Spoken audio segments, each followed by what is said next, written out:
ইয়াহইয়া আলাইহিস সালাম সেই নবী যার নাম আল্লাহ পাক নিজে রেখেছেন। সুবহানাল্লাহ, তিনি সাইয়্যিদ ছিলেন, নেতা ছিলেন, নবী ছিলেন। একইভাবে সালাম বিনিময় হলো, নবীজি এগিয়ে চললেন সাল্লাল্লাহু আলাইহি ওয়াসাল্লাম। তৃতীয় আকাশে তিনি দেখলেন আরেকজন নবী, তাকে বলা হলো তিনি হচ্ছেন ইউসুফ আলাইহিস সালাম, যাকে পুরো পৃথিবীর অর্ধেক সৌন্দর্য দেওয়া হয়েছে।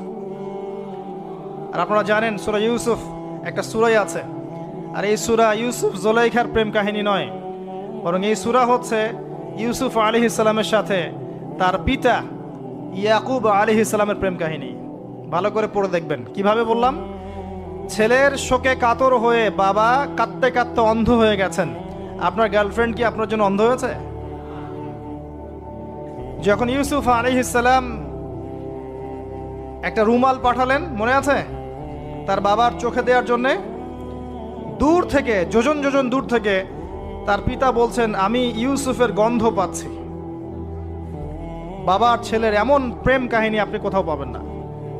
এটা সূরা ইউসুফ, পড়ে দেখেন। আর ইউসুফ আলাইহিস সালামের যে চরিত্র ছিল, তার চেহারার চেয়ে চরিত্র আরো বেশি সুন্দর ছিল। তাকে জেনার অফার করা হচ্ছে, তিনি বলছেন আল্লাহকে আমি ভয় করি। আর যুবকদেরকে আমরা বলতে চাই যে যদি আপনি জেনা থেকে দূরে থাকতে পারেন, যদি শুধু জেনা থেকে দূরে থাকতে পারেন, আল্লাহ পাক আপনার যে কোনো দোয়া কবুল করবে ইনশাআল্লাহ। নিশ্চিত মৌতের হাত থেকে আল্লাহ আপনাকে বাঁচাতে পারেন যদি আপনি জেনা ছাড়তে পারেন।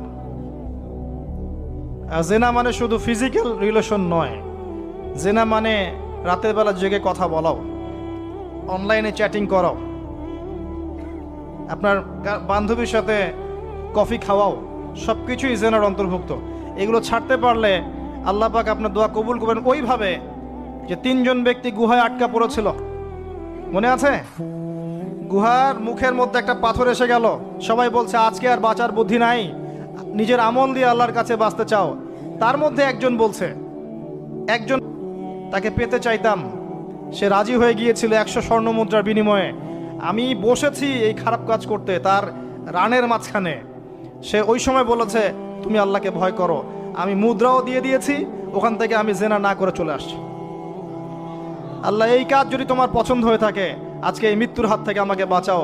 ওই পাথর সরে গেল। এটা দলিল দিলাম, জেনা ছাড়তে পারলে আপনার দোয়া, যে কোনো দোয়া আল্লাহ কবুল করবে ইনশাআল্লাহ।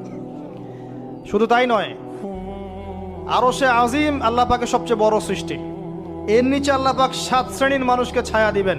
তার মধ্যে এক শ্রেণী হচ্ছে সেই যুবক যাকে কোনো সুন্দরী নারী আহ্বান করেছে খারাপ কাজ করার জন্য, উচ্চ বংশের, সে বলেছে আমি আল্লাহকে ভয় করি।